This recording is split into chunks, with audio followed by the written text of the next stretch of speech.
A visual and audio alert will be triggered when an incoming RFQ is received.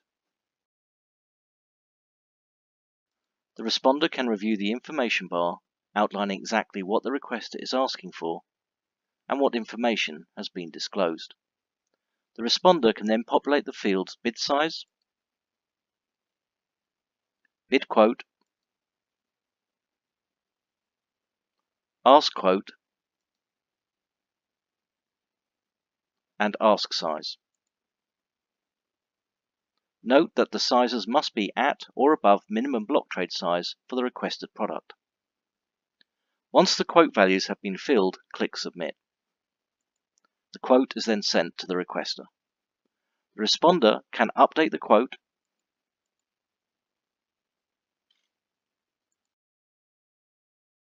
or cancel the quote fields at any time.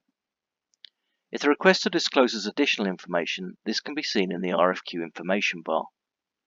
To quickly modify the quote with these requests, press the Paste button or update the quote with your own values and click Submit.